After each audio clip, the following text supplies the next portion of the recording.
Mertua dan suami merayakan ulang tahun pelakor di restoran mewah. Mereka kaget saat tahu akulah pemiliknya. Ku permalukan mereka di depan banyak orang. Assalamualaikum warahmatullahi wabarakatuh. Halo Bunda sahabat Ainun. Semoga Bunda semuanya dalam keadaan sehat dan selalu bahagia ya. Sebelum saya lanjut, yuk Bunda absen dari kota mana saja? Dan buat yang sudah like, komen, dan subscribe semoga rezekinya dilancarkan ya. Yuk, langsung kita mulai kisahnya. Lampu kristal berkilauan di setiap sudut ruangan, memantulkan cahaya hangat yang membuat restoran itu terlihat bak istana modern. Lantai marmer mengilap, dipadu dengan meja-meja panjang berlapis kain putih, dipenuhi bunga segar dan lilin-lilin kecil yang berpendar lembut. Aroma masakan mewah menyebar ke seluruh ruangan, membuat suasana pesta begitu hidup dan elegan. Di tengah gemerlap itu, aku hanya duduk di sebuah meja kecil di pojok ruangan. Letaknya jauh dari panggung utama, bahkan hampir tertutup tirai panjang. Aku bisa mendengar tawa riang para tamu, sorak-sorai, dan tepuk tangan yang sesekali pecah saat hiburan musik dimainkan. Tapi di mejaku sendiri, hanya ada keheningan yang menusuk. Suamiku, Arman, tampak begitu bahagia malam itu. Jas hitamnya pas di badan, wajahnya dipoles dengan senyum percaya diri. Ia berdiri di samping ibunya, mertuaku, yang tampak anggun dengan gaun berwarna ungu tua. Mereka berdua menjadi pusat perhatian, menerima ucapan selamat dari tamu-tamu yang datang dengan wajah penuh kekaguman. Arman, kau benar-benar anak yang berbakti. Mengadakan pesta sebesar ini untuk ibumu, sungguh luar biasa. Seorang tamu pria paruh baya menepuk bahu Arman dengan bangga. Arman tersenyum lebar, lalu melirik ibunya yang balas tersenyum penuh kemenangan. Semua ini untuk ibu. Tidak ada yang lebih penting daripada kebahagiaan ibu. Ucapan itu disambut dengan tepuk tangan kecil dari rombongan tamu yang berdiri di dekat mereka. Aku yang mendengar dari jauh hanya bisa menunduk. Kata-kata manis itu menyayat perasaanku. Arman, suamiku sendiri, begitu pandai menunjukkan kesetiaan pada ibunya di depan orang banyak. Sementara aku, istrinya, bahkan tidak dianggap ada. Beberapa tamu wanita melirik arahku dengan tatapan heran. Mungkin mereka bertanya-tanya mengapa aku duduk sendirian di pojok tanpa ditemani suami. Ada pula yang berbisik-bisik sambil menutupi mulut dengan kipas tangan mereka, seakan membicarakan tentang ketidaklayakanku berada di pesta semewah ini. Aku bisa menebak isi bisikan itu, bahwa aku tidak pantas, bahwa aku hanyalah istri sederhana yang keberadaannya tidak sejalan dengan megahnya pesta ini. Mertuaku, dengan senyum sinisnya yang khas, sempat menoleh ke arahku. Tatapannya tajam, seolah ingin menegaskan bahwa tempatku memang di pojok sana, jauh dari pusat perhatian. Aku tahu, baginya, aku bukan menantu yang bisa dibanggakan. Pelayan datang ke mejaku, menaruh sepiring makanan yang tampak mewah, lobster dengan saus mentega, steak medium rare, dan salad segar. Namun, lidahku keluh. Aku hanya menatap piring itu tanpa selera. Perutku kosong, tapi hatiku jauh lebih lapar akan penghargaan yang tak pernah kuterima. Tiba-tiba, suara tawa pecah dari arah panggung. Arman baru saja memberikan kado mewah pada ibunya, sebuah kalung emas dengan liontin permata besar. Para tamu bersorak kagum. Indah sekali. Sungguh anak yang tahu berterima kasih, seru mereka. Mertuaku menutup mulutnya dengan tangan, berpura-pura terharu, lalu memeluk Arman erat-erat. Aku menghela napas panjang, menahan rasa pedih yang menyesak. Mereka bisa menunjukkan kasih sayang dengan begitu hangat di depan banyak orang, tapi aku tahu betul dinginnya hati mereka saat pintu rumah tertutup. Kasihan sekali kau duduk sendirian, bisik seorang tamu wanita yang tak sengaja lewat di dekatku. Nadanya terdengar lebih seperti ejekan daripada simpati. Aku hanya tersenyum tipis. Tidak ingin memberi mereka kepuasan melihatku tersakiti. Malam itu berjalan begitu lambat bagiku. Gelas demi gelas wine dituangkan untuk para tamu, musik berganti dengan irama yang lebih meriah, dan para pelayan sibuk melayani tanpa henti. Semua orang tampak larut dalam pesta, kecuali aku. Tapi di balik keheningan dan luka yang kutelan sendiri, aku menyimpan rahasia yang mereka tidak pernah tahu. Restoran mewah ini, tempat di mana mereka berbangga diri dan pamer status, sebenarnya adalah milikku. Sebuah hadiah besar dari ayahku sebelum beliau meninggal. Sebuah warisan yang sengaja ia serahkan padaku secara diam-diam. Suamiku bahkan tidak tahu bahwa istrinya adalah pemilik sah dari restoran yang kini menjadi pusat perhatian kota. Aku menatap chandelier yang berkilau di atas kepala, mencoba meneguhkan hati. Biarlah malam ini aku menjadi bayangan. Biarlah mereka berpesta dengan angkuhnya. Akan tiba waktunya ketika semua kepalsuan ini runtuh. Saat itu, wajah-wajah yang kini tersenyum penuh kemenangan akan berubah pucat karena malu. Dan aku akan berdiri, bukan lagi sebagai istri yang diabaikan, tetapi sebagai perempuan yang menemukan kembali harga dirinya. Acara sudah semakin meriah. Musik berganti dengan irama yang lebih riang. Lampu panggung berwarna-warni menyorot ke arah para tamu yang bergiliran memberikan ucapan selamat kepada ibu mertua. Hidangan pembuka baru saja dihidangkan. Para pelayan berlalu lalang membawa baki berisi minuman bersoda dan wine yang memantulkan cahaya. Aku masih duduk di meja kecilku, memperhatikan dari kejauhan. Namun ternyata malam itu tidak membiarkanku bersembunyi terlalu lama. "Ibu, siapa itu yang duduk sendirian di sana?" Salah seorang tamu wanita, dengan gaun hijau berkilauan dan kalung mutiara besar, melirik ke arahku. Pertanyaannya terdengar lantang, sengaja agar tamu lain ikut mendengar. Mertuaku menoleh sekilas, lalu tersenyum tipis. Senyum yang tidak pernah hangat, melainkan syarat dengan superioritas. "Oh, itu hanya menantu saya," jawabnya ringan, seolah menyebutkan sesuatu yang tidak penting. Gelak tawa kecil terdengar dari meja mereka. Hatiku berdesir perih. Tapi aku mencoba menahan diri agar tidak menunjukkan kelemahan. Tak cukup sampai di situ, ibu mertua melanjutkan. "Dia memang orangnya sederhana sekali. Lihatlah, bahkan ke pesta semewah ini, pakaiannya hanya begitu-begitu saja." Beberapa pasang mata segera meneliti penampilanku dari ujung rambut hingga ujung kaki. Gaunku memang sederhana, berwarna pastel polos, tanpa payet mencolok atau perhiasan mahal. Aku memilih pakaian itu karena menurutku pantas dan sopan, tidak pernah terpikir akan dibanding-bandingkan. Kalau dibandingkan dengan para tamu di sini, jelas sekali bedanya. Mertuaku menambahkan kalimat itu dengan nada enteng, lalu tertawa kecil. Yang membuatku hampir tak bisa menahan air mata adalah ketika suamiku, Arman, justru ikut terkekeh. "Iya, Bu, saya sudah bilang, dia memang tidak terlalu pandai dalam urusan penampilan. Tapi biarlah, mungkin memang sifatnya begitu." Kata-kata itu terasa seperti pisau yang menusuk dadaku. Arman, orang yang seharusnya berdiri di sampingku, justru menertawakanku di depan banyak orang. Aku menunduk dalam, menggenggam erat ujung gaunku di bawah meja. Beberapa tamu wanita tersenyum simpul, ada yang sekadar mengangguk sambil berbisik ke telinga temannya. Mereka jelas menikmati tontonan kecil ini, seorang menantu yang diremehkan oleh mertuanya sendiri di depan umum. Aku mencoba menegakkan punggungku, meski dadaku terasa sesak. "Senyum, hanya senyum," bisikku dalam hati. Itulah satu-satunya tamengku malam itu. Jika aku bereaksi, mereka akan semakin puas. Namun rasa perih itu terlalu nyata untuk bisa kuabaikan. Aku seperti dipajang sebagai contoh buruk.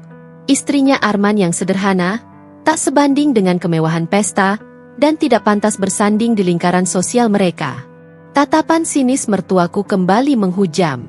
Ia tampak puas, seakan-akan berhasil menegakkan garis batas antara dirinya yang agung dengan aku yang dianggap rendah. Arman berdiri di sisinya, menjadi pelindung yang bukan untukku, melainkan untuknya. Aku hanya bisa menahan tangis yang mendesak di pelupuk mata. Dalam diam, aku mengucapkan janji pada diriku sendiri. Malam ini boleh jadi mereka menertawakan aku, tetapi tidak untuk selamanya. Aku tahu waktuku akan tiba di balik hingar-bingar pesta ulang tahun malam itu. Aku menundukkan kepala, berusaha menyembunyikan guncangan hatiku. Namun, jauh di dalam sanubariku, ada sesuatu yang membuatku tetap bertahan. Sebuah rahasia yang tak seorang pun di ruangan ini mengetahuinya. Restoran yang mereka puji-puji, restoran yang baru beberapa bulan terakhir menjadi pusat perhatian kota, sebenarnya adalah milikku.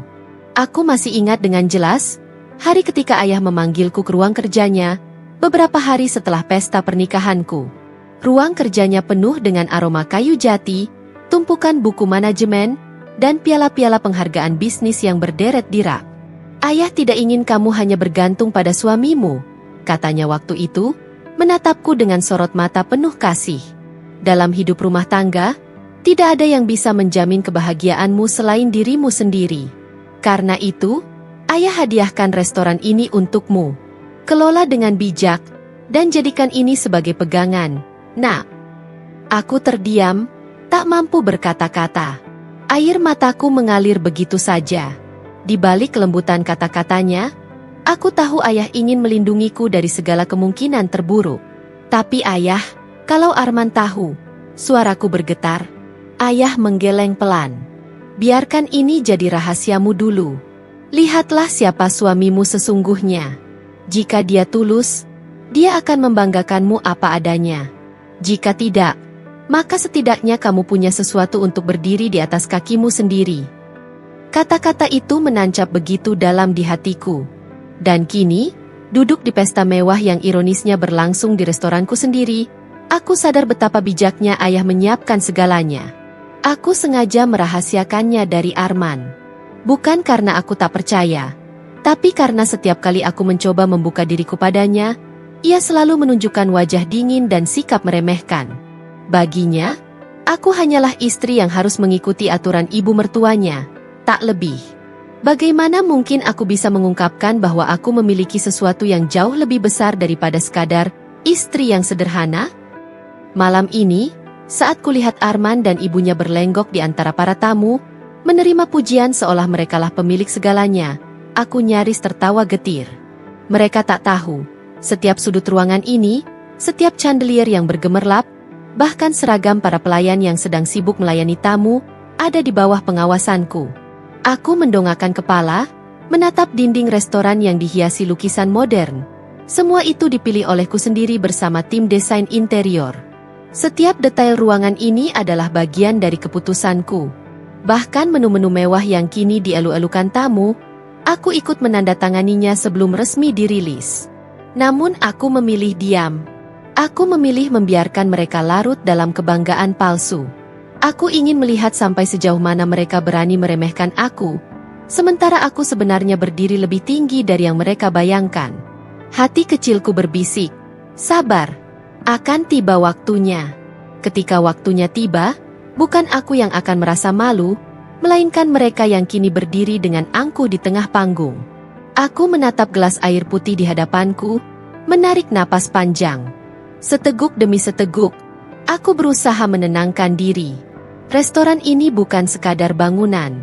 Restoran ini adalah warisan kasih sayang ayah, benteng terakhirku, dan kelak, senjataku untuk melawan penghinaan yang selama ini kutelan. Musik berubah semakin meriah. Panggung kecil di tengah ruangan kini dikuasai oleh seorang penyanyi wanita yang membawakan lagu ulang tahun dengan suara merdu. Para tamu bertepuk tangan mengikuti irama, sementara kue besar dengan hiasan lilin angka 60 didorong masuk oleh pelayan ke arah meja utama tempat ibu mertuaku duduk. "Selamat ulang tahun, Ibu!" seru Arman lantang, suaranya dipenuhi semangat pura-pura yang menggetarkan ruangan. Semua tamu ikut bersorak, sebagian bahkan berdiri untuk memberi hormat. Aku tersenyum kaku dari kejauhan, mencoba ikut larut dalam suasana walau hatiku masih berat. Namun rupanya kebahagiaan itu hanya milik mereka. Bagiku, pesta ini justru menjadi panggung penghinaan. Setelah lilin ditiup dan lagu berhenti, ibu mertua berdiri. Wajahnya berkilau penuh kebanggaan, gaun mewahnya berkilap terkena sorotan lampu. Ia meraih mikrofon dari tangan pembawa acara, lalu tersenyum lebar ke arah para tamu. "Terima kasih untuk kehadiran semuanya malam ini," ucapnya. "Saya sangat bahagia bisa merayakan ulang tahun ini bersama keluarga dan sahabat-sahabat terhormat." Tepuk tangan menggema. Aku menunggu kalimat selanjutnya, berharap ada sedikit ucapan yang menyebut keberadaanku. Namun ternyata yang keluar dari mulutnya justru kata-kata yang menusuk. "Kalau bukan karena anak saya yang luar biasa, Arman, tentu tidak akan ada pesta semewah ini. Dia memang anak yang berbakti." Ia menoleh ke arah Arman yang tersenyum bangga. "Saya benar-benar beruntung punya anak seperti dia." Ia berhenti sejenak, lalu tatapannya beralih ke arahku yang duduk di pojok. Senyumnya berubah menjadi tipis, dingin, dan penuh sindiran.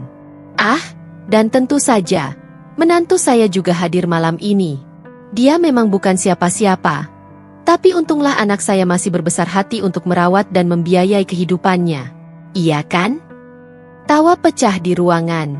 Beberapa tamu wanita menutup mulutnya sambil cekikikan, sementara yang lain saling berbisik dengan tatapan ke arahku. Aku menunduk dalam, wajahku memerah menahan malu.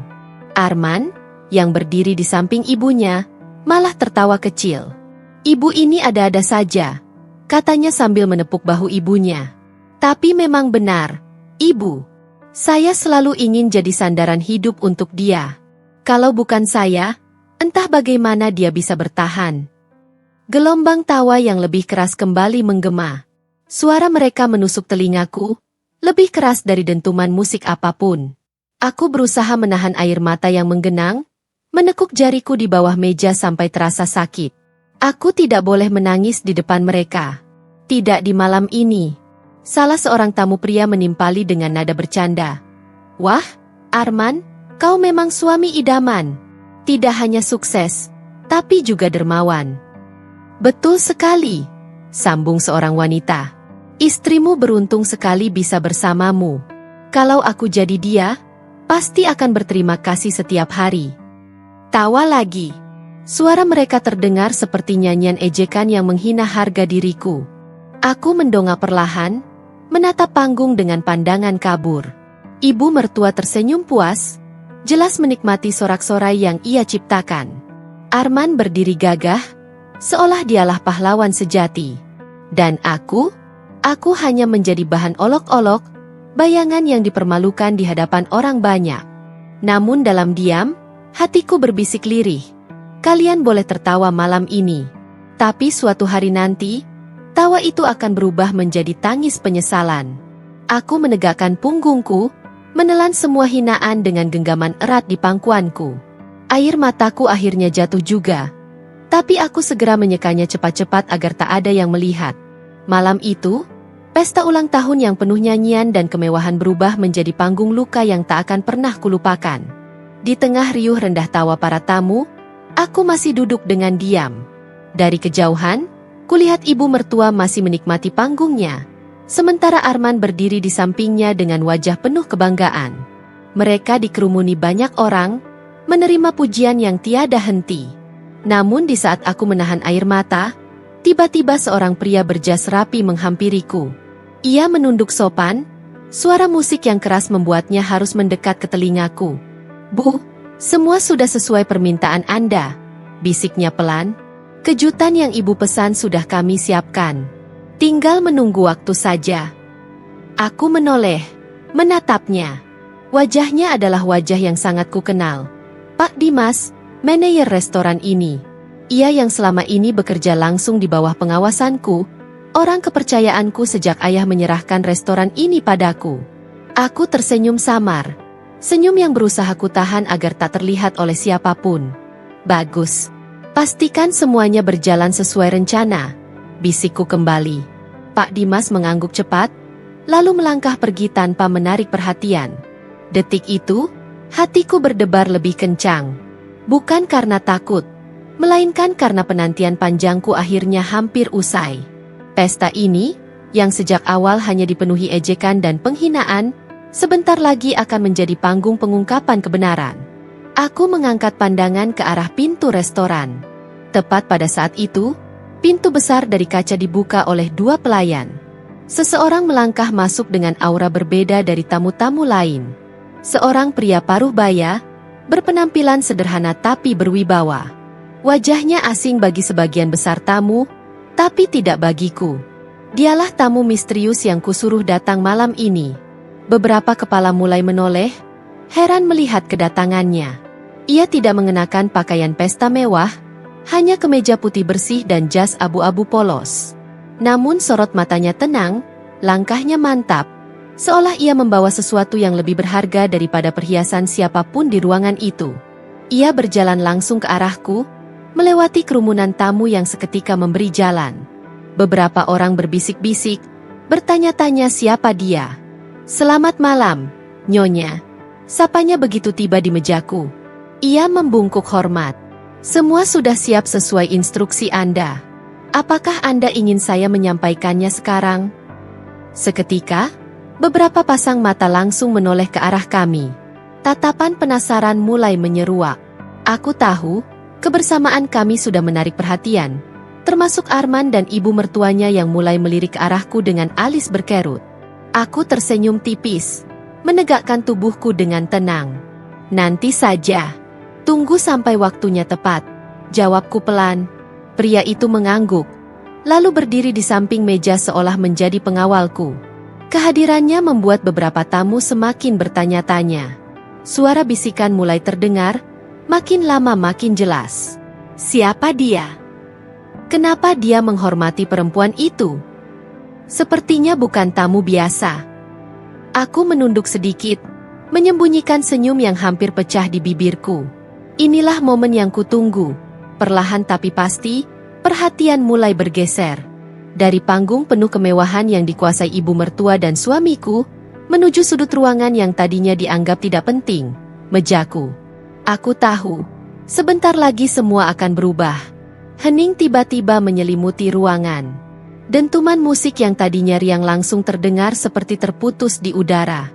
Para tamu yang sebelumnya sibuk bercakap, tertawa, dan menyantap hidangan, kini serempak menoleh ke arahku. Aku masih duduk di kursiku, wajahku menunduk, mencoba menyembunyikan debar jantungku yang terasa seperti ingin meledak. MC berdiri tegap di panggung, suaranya penuh wibawa. Pemilik restoran megah ini, sosok wanita yang selama ini rendah hati dan tidak banyak bicara, tidak lain adalah ibu. Ia sengaja berhenti, memberi jeda dramatis, sebelum menyebut namaku dengan jelas. Sejenak, aku mendengar suara bisik-bisik dari meja-meja para tamu. "Serius? Dia pemilik restoran ini? Bukannya dia cuma istri yang hidup dari gaji suaminya?" Tidak mungkin. Dari gayanya yang sederhana saja kelihatan dia bukan siapa-siapa. Kepalaku perlahan terangkat. Aku menghela napas panjang, lalu berdiri. Tatapan puluhan pasang mata kini menelanjangiku tanpa ampun. Suamiku terperangah, wajahnya seolah tak percaya. Ibu mertuaku bahkan menjatuhkan sendok yang ia pegang, nyaring membentur piring. "Apa maksud semua ini?" Suamiku berbisik, nadanya antara marah dan bingung. Aku menoleh ke arahnya, senyum tipis merekah di bibirku. "Maksudnya? Inilah kejutan yang sesungguhnya." Manajer restoran mendekat, memberi hormat kecil padaku, lalu menyampaikan dengan suara lantang, "Benar, Tuan dan Nyonya. Restoran ini milik penuh Ibu. Sejak berdiri hingga berkembang sebesar ini, semua atas nama beliau. Kami semua adalah karyawan yang bekerja di bawah arahan beliau." Seketika suasana semakin riuh. Para tamu tak berhenti bergumam. Sebagian menatapku dengan kagum, sebagian lainnya masih tak percaya. Aku melangkah ke tengah ruangan. Setiap langkah terasa berat, tapi juga membebaskan. Aku ingat jelas bagaimana ayahku menitipkan pesan saat menyerahkan kunci restoran ini kepadaku. "Simpan baik-baik rahasia ini. Kelak, saat waktunya tepat, gunakan untuk menjaga harga dirimu." Dan kini, waktunya benar-benar tiba. "Aku memang tidak pernah bercerita pada siapapun," kataku lantang, suaraku bergetar tapi tegas. "Restoran ini adalah hadiah pernikahanku dari ayah. Aku tidak pernah berniat pamer, karena menurutku keluarga lebih penting dari harta. Tapi malam ini, saat aku dihina seolah aku hanya numpang hidup, saat aku ditertawakan di depan banyak orang, aku rasa waktunya sudah tepat untuk kalian tahu siapa aku sebenarnya." Wajah suamiku semakin pucat. Ia tidak berani menatapku langsung. Ibu mertuaku menelan ludah, kaku seperti patung, tak mampu berkata apa-apa. Aku menoleh pada tamu-tamu yang hadir. "Jadi, sebelum kalian menertawakan atau merendahkan seseorang karena penampilannya, ingatlah, kita tidak pernah tahu apa yang disimpan orang lain. Jangan ukur martabat seseorang hanya dari pakaian atau status yang kalian lihat." Keheningan kembali menyelimuti ruangan, kali ini lebih dalam. Tidak ada lagi yang tertawa. Dan untuk pertama kalinya malam itu, Aku merasa diriku benar-benar berdiri di panggung. Bukan sebagai istri yang selalu diremehkan, bukan sebagai menantu yang dianggap rendah, melainkan sebagai diriku sendiri, wanita yang memiliki harga diri, kekuatan, dan rahasia yang kini terungkap di hadapan semua orang. Hening menyelimuti ruangan. Dentuman musik yang sebelumnya riuh kini seolah tak terdengar lagi. Para tamu menatap ke arahku dengan mata berbinar penuh tanda tanya. Sementara suami dan ibu mertuaku justru tampak kehilangan darah di wajah mereka. Senyum angkuh yang sedari tadi menghiasi bibir ibu mertuaku kini hilang, berganti dengan garis bibir kaku, seolah menahan rasa malu yang tak bisa ditutupi. Suamiku, yang selama ini selalu merasa lebih tinggi dariku, memegang gelasnya dengan tangan gemetar. Matanya berkedip-kedip, mencari penjelasan, tapi tak ada kata yang keluar dari mulutnya. Ia hanya bisa menunduk. Seakan bumi menolak menelannya hidup-hidup. Aku menatap mereka dengan tatapan tenang. Inilah saatnya mereka tahu siapa aku sebenarnya. Bukan sekadar istri yang selalu dianggap bergantung pada suami. Bukan sekadar menantu yang sering dicibir sebagai beban keluarga. Aku adalah pemilik sah dari restoran yang mereka bangga-banggakan untuk merayakan pesta malam ini. Para tamu mulai berbisik-bisik. Ada yang menutup mulut dengan tangan, terkejut. Ada yang saling pandang dengan mata melebar. Seorang tamu wanita dengan gaun mewah bahkan berbisik cukup keras hingga terdengar. Astaga, jadi restoran ini milik dia? Bukan milik suaminya?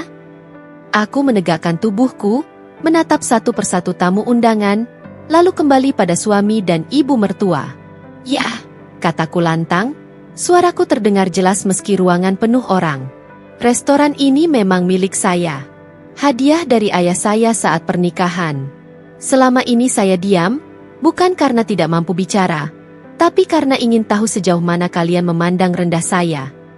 Wajah ibu mertuaku semakin pucat. Tubuhnya yang tadi duduk anggun kini tampak kaku, seakan seluruh sendi kehilangan kekuatannya. Bibirnya bergetar, mencoba menyusun kata-kata, tapi hanya suara parau yang keluar. Kakakmu bilang, hadiah dari ayahmu. Aku mengangguk mantap. Ayah saya tahu, sebagai seorang istri, saya butuh pegangan. Saya tidak mau bergantung selamanya pada suami. Dan lihatlah, malam ini semua terbukti. Saya bukan wanita yang hanya menumpang hidup. Suamiku akhirnya mendongak. Tatapan matanya campur aduk antara malu, marah, dan tidak percaya. Ia menggertakkan gigi. Kenapa kamu tidak pernah bilang padaku? Tanyanya dengan nada bergetar, seolah dirinya yang paling dikhianati. Aku tersenyum tipis, tapi tatapanku menusuk tajam. Kenapa? Karena saya tahu kalau saya bilang, kamu dan ibumu akan menganggap restoran ini sebagai bagian dari kebanggaan kalian. Kalian akan mengklaimnya, lalu menjadikannya alasan untuk merendahkan saya lagi. Lebih baik saya diam, sampai waktunya tiba. Dan lihatlah, malam ini waktu itu datang. Para tamu semakin riuh. Beberapa menggelengkan kepala, tak percaya dengan drama yang baru saja terbuka di depan mata mereka. Seorang pria parubaya yang duduk di meja dekat panggung berkomentar, pantas saja ia begitu tenang dari tadi, rupanya semua sudah diatur. Aku bisa merasakan panasnya wajah suamiku, meski kulitnya tampak pucat. Ia mencoba menyembunyikan tangannya yang masih bergetar di bawah meja, sementara ibu mertuaku hanya bisa menunduk, tak lagi berani menatapku. Untuk pertama kalinya, aku melihat mereka berada di posisi yang selama ini mereka tempatkan padaku. Terpojok, terhina, dan tidak berdaya. Aku menarik napas dalam-dalam, lalu berkata lirih namun cukup terdengar, mungkin sekarang kalian mengerti, bahwa tidak semua orang lemah hanya karena memilih diam. Ada kalanya diam adalah bentuk kekuatan, menunggu saat yang tepat untuk bangkit. Di dalam hati, aku tahu ini baru permulaan. Mereka belum benar-benar merasakan apa artinya ditampar oleh kenyataan. Malam ini hanyalah pintu pembuka menuju babak baru dalam hidupku. Sebuah jalan yang akan membawaku lebih jauh, lebih tinggi, dan lebih bebas dari cengkeraman mereka. Aku menatap jam di dinding. Malam masih panjang, dan wajah pucat mereka akan terus menjadi kenangan manis bagiku. Sorot lampu kristal restoran berkilauan, memantulkan cahaya lembut ke seluruh ruangan. Musik klasik yang tadinya terdengar begitu meriah kini terasa hening di telingaku. Semua tamu terdiam, menunggu reaksiku setelah pengumuman mengejutkan itu. Namun aku tidak segera berbicara. Sebaliknya, pikiranku melayang jauh, kembali ke masa lalu yang penuh luka. Aku teringat malam-malam penuh air mata ketika ibu mertuaku menghinaku sebagai perempuan tak berguna yang hanya menyusahkan anaknya. Kata-kata itu menancap dalam, seolah menegaskan bahwa aku tidak pantas berdiri di sisinya. Sementara suamiku, ia hanya diam, seakan bisu dan tuli, membiarkan aku terluka sendirian. Ada juga saat-saat di mana aku harus menyembunyikan luka batin di balik senyum palsu. Aku menahan lapar demi membantu suami saat usahanya jatuh. Aku rela menjual perhiasan warisan almarhum ayah hanya agar dapur tetap mengepul. Namun, semua pengorbanan itu dibalas dengan dinginnya sikap dan cibiran mertua. Baginya, aku tidak lebih dari beban. Aku teringat satu peristiwa yang paling menohok. Saat ulang tahun pernikahan kami yang ketiga, aku menyiapkan kejutan sederhana, hanya nasi goreng buatan tanganku dan kue kecil hasil tabungan. Tapi malam itu hancur karena ibu mertua menertawakan usahaku di depan suamiku. Beginikah istri pilihanmu? Bahkan merayakan ulang tahun saja tak pantas. Malu aku punya menantu seperti ini. Suamiku tertawa kecil. Bukannya membela, justru menambahkan garam di atas lukaku. Aku memejamkan mata, membiarkan semua potongan memori itu berputar. Malam ini, semua terbalas tanpa aku harus melakukan apa-apa. Kehidupan telah menyiapkan panggung ini untukku. Aku tidak lagi korban, melainkan pemilik permainan. Aku mengingat ayahku, sosok yang selalu percaya padaku. Dialah yang diam-diam menghadiahkan restoran ini. "Nak," kata beliau dulu, "jangan pernah biarkan orang lain merendahkanmu. Kalau kau punya kemampuan, buktikan dengan karyamu. Jangan dengan kata-kata." Malam ini, pesan ayahku bergema di dadaku, memberi kekuatan yang tak terbendung. Aku membuka mata kembali, menatap suami dan ibu mertua yang kini pucat seperti mayat. Mereka terlihat kecil, seolah seluruh harga diri mereka telah direnggut oleh kenyataan.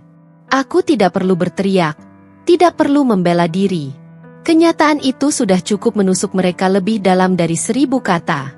Dan di tengah keheningan itu, aku merasa lega. Semua luka, hinaan, dan makian yang pernah mereka lemparkan padaku kini berubah menjadi batu pijakan yang membawaku ke titik ini. Aku berdiri, bukan sebagai menantu yang selalu dianggap rendah, tetapi sebagai pemilik sah panggung kehidupan malam itu. Aku tahu, ini baru permulaan. Mereka baru saja menyaksikan siapa diriku sebenarnya. Dan setelah ini, mereka harus bersiap menghadapi diriku yang sesungguhnya. Langkah-langkah tamu mulai mereda.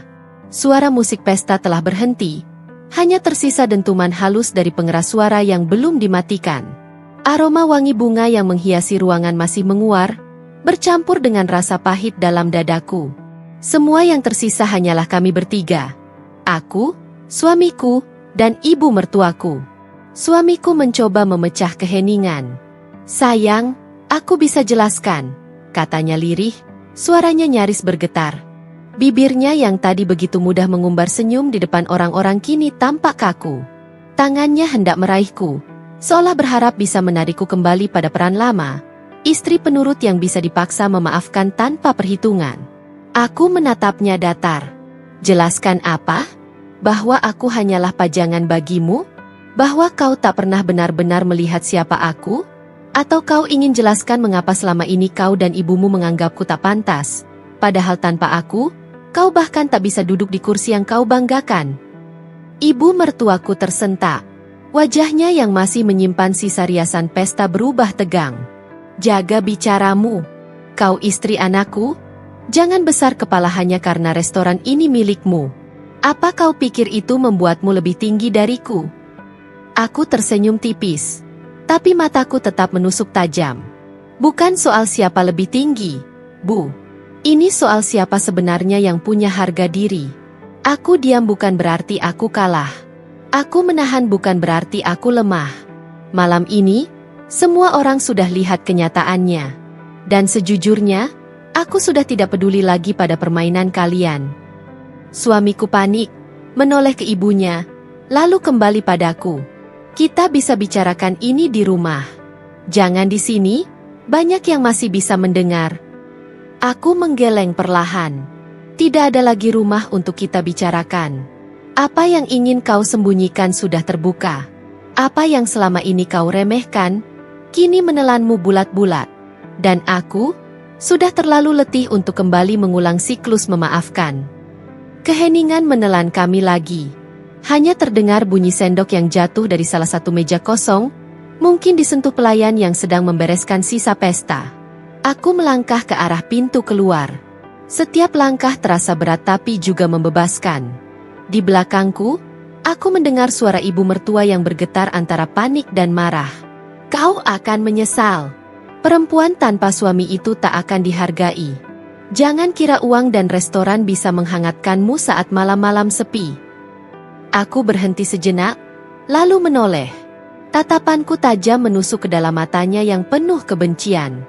Aku sudah lama hidup dalam kesepian meski ada suami di sisiku. Jadi, apa yang kau katakan tidak lagi menakutkanku. Lebih baik aku berdiri sendiri dengan harga diriku, daripada terus hidup dengan penghinaan. Kalimat itu menggantung di udara, berat, dingin, dan tak terbantahkan.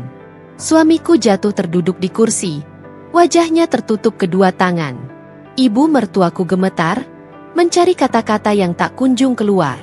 Aku membuka pintu restoran, menatap kota malam yang penuh lampu gemerlap. Untuk pertama kalinya dalam waktu lama, aku merasa udara segar masuk ke paru-paruku dengan bebas. Malam itu, percakapan kami berakhir tanpa kata sepakat. Tapi di hatiku, keputusan sudah terkunci rapat. Malam itu, aku duduk di meja kerjaku. Lampu temaram menyinari secari kertas kosong yang menunggu untuk diisi. Tanganku sempat bergetar ketika penaku genggam, bukan karena ragu, melainkan karena beban besar yang akhirnya kuputuskan untuk kuletakkan. Aku menatap sejenak jendela kamar. Dari luar, terdengar suara kendaraan yang lalu lalang, tapi dalam diriku justru sunyi. Sunyi yang menusuk. Yang mengingatkanku pada malam-malam panjang ketika aku menangis tanpa suara, ketika aku berusaha keras menahan semua luka yang ditorehkan oleh suamiku dan ibunya. Malam-malam yang membuatku bertanya, apakah aku pantas diperlakukan seperti ini hanya karena aku perempuan? Aku menulis dengan perlahan. Kata demi kata keluar, tegas, seperti langkah kakiku yang sudah tak bisa lagi ditarik mundur. Dengan ini, aku memutuskan untuk mengakhiri rumah tangga kita. Aku bukan lagi perempuan yang akan bertahan dengan luka. Aku ingin merdeka dari kebohongan, dari hinaan, dan dari segala bentuk ketidakadilan. Air mataku menetes, bukan karena masih mencintainya, tapi karena akhirnya aku berani membebaskan diriku sendiri. Selama ini, aku merasa terkekang dalam sangkar emas penuh luka. Suamiku tak pernah melihat ketulusanku, yang ia lihat hanya kelemahanku. Dan ibu mertuaku, dia tak pernah berhenti menuding, menghina, dan merendahkan. Kertas itu kulipat dengan hati-hati. Aku tahu, keesokan harinya hidupku akan berubah. Tidak ada lagi status istri yang melekat padaku, tidak ada lagi rumah tangga yang kosong dari cinta. Yang ada hanyalah aku, dengan harga diriku yang utuh kembali. Aku duduk lama di kursi itu. Pandanganku kosong, tapi hatiku penuh dengan keberanian. Keputusan ini memang berat, tapi justru karena berat itulah aku tahu aku sudah benar. Sebab keputusan yang benar seringkali bukanlah yang mudah. Bayangan wajah suamiku melintas di benakku. Wajahnya yang pucat ketika tahu siapa aku sebenarnya. Wajah yang selama ini hanya menampakkan superioritas palsu di hadapanku. Aku tersenyum miris. Bukan aku yang kehilangan dia, melainkan dia yang kehilangan diriku.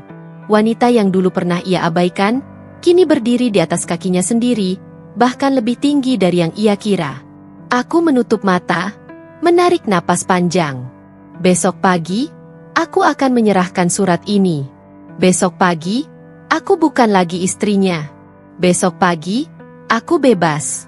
Malam itu aku berdoa. Bukan memohon agar dia kembali, melainkan agar hatiku tetap kuat, agar langkahku tak goyah, agar jalan baru yang kupilih membawa ketenangan. Ketika akhirnya aku merebahkan tubuhku di ranjang, aku tahu aku sudah membuat keputusan terpenting dalam hidupku. Aku tak lagi terikat oleh rantai yang mengikatku selama ini. Aku siap menyambut hari baru, tanpa dia, tanpa mertua yang merendahkan, tanpa beban masa lalu. Aku siap menjadi diriku sendiri. Pagi itu, cahaya matahari menembus jendela restoran dengan lembut, membias di meja makan yang selama ini selalu menjadi saksi bisu hidup kami. Aroma kopi dan roti panggang masih menggantung di udara. Namun di hatiku justru terasa dingin, tegas, dan penuh keputusan. Aku duduk di kursi dengan berkas perceraian di tangan. Pena yang siap menandatangani masih tergenggam erat, seolah menyalurkan seluruh tekad dan kemarahan yang selama ini terpendam. Suamiku duduk di seberangku, wajahnya pucat, bibirnya gemetar. Ia tahu, ini bukan percakapan biasa. Ini adalah titik akhir dari segalanya. Sebelum aku menyerahkan berkas itu, aku menatapnya dalam-dalam. Selama bertahun-tahun aku menahan rasa sakit karena ejekan, pengkhianatan, dan sikap dinginnya. Semua hinaan ibu mertuaku, semua tawa yang menusuk, semua malam panjang aku meneteskan air mata diam-diam. Semuanya terbayar dengan satu keputusan yang kini siap aku letakkan di hadapannya. Aku menyerahkan ini, kataku tenang, menaruh berkas di depan mata suamiku. Ini adalah tanda bahwa aku tidak akan lagi hidup dalam kebohongan, dalam hinaan, atau dalam rumah tangga yang hanya menyakitiku. Ia menatap berkas itu, lalu menatapku. Kata-kata seolah macet di tenggorokannya. Ia membuka mulut, namun suaranya tak terdengar jelas. Tapi, kita masih bisa bicara. Aku bisa memperbaiki semuanya. Aku menggeleng perlahan, menahan emosi yang hampir pecah menjadi air mata. Tidak, Arman. Ini bukan soal memperbaiki. Ini tentang harga diriku yang hilang bertahun-tahun. Aku sudah terlalu lama mengalah, terlalu lama menahan diri, terlalu lama membiarkan diriku dihina. Dan malam ini, aku tidak akan mengulang itu lagi. Ibu mertuaku tiba-tiba berdiri, wajahnya merah padam. Tangan-tangannya gemetar saat ia menunjukku. Kau tidak bisa. Kau tidak boleh mempermalukan keluarga kami di depan publik. Ini aib. Jangan kau lakukan ini, Nak. Aku menatapnya dengan dingin. Mata kami bertatapan tanpa kata. Aib? Yang mempermalukan aku selama ini bukan aku, Bu. Yang mempermalukan aku adalah kalian yang terus merendahkan dan menertawakan aku. Aku hanya mengambil kembali hakku. Dan hak itu adalah hidupku sendiri, dengan harga diriku utuh. Suamiku mencoba berdiri, mencoba meraih tanganku, namun aku menahan diri. Aku tidak ingin ada sentuhan yang bisa menimbulkan kompromi. Aku ingin keputusan ini murni, bulat, dan tak bisa diganggu. Ini adalah pertemuan terakhir kita, aku menambahkan, suara tegas namun tak meninggi. Aku tidak membenci, tapi aku tidak bisa bertahan di sini lebih lama lagi. Semua yang kalian anggap hina terhadapku, itu sudah berlalu. Sekarang, aku melangkah ke depan, tanpa kalian. Ibu mertuaku menunduk, air matanya mulai jatuh, namun masih disertai amarah. Ia seperti terseret oleh gelombang kenyataan yang tak pernah ia bayangkan akan terjadi. Suamiku menatapku lagi, kali ini dengan campuran penyesalan dan ketidakberdayaan. Ia tidak tahu harus berkata apa, tidak tahu harus bertindak bagaimana. Aku berdiri, mengambil berkas itu, dan perlahan meninggalkan meja. Setiap langkahku terasa berat, tapi juga membebaskan. Aku menoleh sekali saja ke arah mereka, senyum tipis muncul di bibirku. Senyum yang bukan berasal dari kegembiraan, tapi dari kepuasan karena aku akhirnya bisa berdiri tegak sebagai diriku sendiri. Begitu aku melangkah keluar dari restoran, aku tahu ini adalah pertemuan terakhir. Dan kali ini, tidak ada air mata atau kata maaf yang akan memaksaku kembali. Aku bebas, dan semua yang selama ini menahan hidupku, telah kulepaskan untuk selamanya. Pagi itu, sinar matahari menembus jendela restoran dengan lembut, menyorot meja-meja kayu berlapis kaca dan kursi yang tertata rapi. Aroma kopi panggang dan roti hangat menyambut para tamu. Aku berdiri di dapur utama, menatap staf yang sibuk menyiapkan hidangan. Suasana berbeda dari beberapa bulan lalu, tenang, rapi, dan penuh energi positif. Setelah bercerai, hidupku tak lagi tergantung pada suami atau pengaruh keluarga yang menindas. Semua keputusan berada di tanganku. Aku belajar membaca laporan keuangan, menegosiasikan pasokan bahan makanan, dan bahkan merancang menu baru yang menarik perhatian pelanggan. Setiap langkah yang kuambil terasa seperti menulis ulang hidupku sendiri, dengan tinta keberanian dan kerja keras. Staf restoran, yang dulu bekerja setia karena loyalitas terhadapku tanpa mereka tahu, kini lebih percaya diri dan bersemangat. Mereka tahu siapa pemimpin mereka, bukan sekadar wanita di balik meja, tapi seorang pengusaha yang tegas, cerdas, dan adil. Aku berjalan di antara mereka, menyapa dengan senyum hangat, memberikan instruksi, dan sesekali memberi pujian. Energi positif itu menular, membuat restoran terasa hidup dan penuh harapan. Tidak lama kemudian, pelanggan mulai berdatangan. Ada keluarga yang ingin menikmati santap pagi, ada juga pasangan muda yang ingin merayakan momen spesial. Aku duduk sebentar di kursi sudut restoran, mengamati interaksi antara staf dan pelanggan. Rasa bangga memenuhi hatiku. Inilah hasil kerja kerasku, bukan sekadar keberhasilan finansial, tapi kepuasan batin karena mampu menciptakan sesuatu yang bermanfaat bagi banyak orang. Aku tidak hanya fokus pada keuntungan. Aku mulai membuat program sosial, memberikan diskon bagi siswa berprestasi, menyediakan paket makanan gratis bagi kaum duafa, dan mendukung usaha kecil di sekitar kota dengan membeli bahan baku lokal. Namaku perlahan dikenal sebagai pengusaha muda yang tangguh sekaligus dermawan. Setiap kali media lokal menulis artikel tentang restoran atau kepedulianku, aku merasa ini lebih dari sekadar publisitas. Ini adalah bukti bahwa keberhasilan bisa lahir dari kerja keras, bukan dari status atau harta suami. Hari demi hari, cabang demi cabang restoran dibuka. Dari satu cabang kecil di pusat kota, kini aku memiliki beberapa cabang yang tersebar strategis. Aku belajar manajemen jarak jauh, delegasi tugas, dan menjaga kualitas layanan tetap konsisten. Setiap cabang baru adalah tantangan baru, tetapi juga bukti bahwa aku mampu menghadapi kesulitan tanpa bergantung pada orang lain. Di malam hari, ketika restoran pertama sudah sepi, aku duduk di kursi tunggal dekat jendela, memandangi lampu-lampu kota yang berkilauan. Aku menarik napas dalam-dalam, menyadari betapa jauhnya aku telah melangkah. Dulu aku hanya dianggap lemah, hanya menunggu belas kasih suami dan harus menelan hinaan mertua. Sekarang, aku berdiri sendiri, kuat, dan dihormati. Hatiku tenang. Tidak ada rasa dendam yang berlebihan, hanya kepuasan bahwa setiap tetes keringat dan keputusan berani telah membawaku ke titik ini. Aku tersenyum, menyadari bahwa hidupku kini bukan lagi soal siapa yang merendahkan, siapa yang mengejek, atau siapa yang pernah menghina. Hidupku sekarang adalah tentang peluang, tentang pencapaian, dan tentang keberanian untuk tetap berdiri tegak meski dunia pernah menolakku. Dan disinilah aku, di tengah restoran yang kini menjadi mahkotaku sendiri, menyadari satu hal. Kebahagiaan sejati bukanlah ketika orang lain menghormatimu karena status atau harta, tapi ketika kau mampu membuktikan pada dirimu sendiri bahwa kau berhak untuk hidup dengan martabat dan keberanian. Aku menatap menu yang tersusun rapi di mejaku. Setiap hidangan bukan hanya makanan. Itu adalah simbol kerja keras, ketekunan, dan mimpi yang kini menjadi nyata. Dan untuk pertama kalinya, aku benar-benar merasa utuh, sebagai wanita, sebagai pengusaha, dan sebagai diriku sendiri. Balkon restoran cabang baru ini menghadap ke kota yang gemerlap di malam hari. Lampu-lampu jalanan, kendaraan yang lalu lalang, dan gedung-gedung tinggi berpadu menjadi panorama yang menenangkan sekaligus menggetarkan hatiku. Angin malam yang sejuk menampar wajahku perlahan, seolah membawa pesan bahwa hidupku kini benar-benar bebas dari belenggu masa lalu. Aku berdiri tegak, memandang jauh ke depan. Dulu, aku hanyalah sosok yang diremehkan, dipandang rendah oleh suami sendiri dan dihina oleh ibu mertuaku. Setiap langkah selalu diiringi ejekan, setiap keputusan selalu dikritik, dan setiap usaha selalu dianggap sia-sia.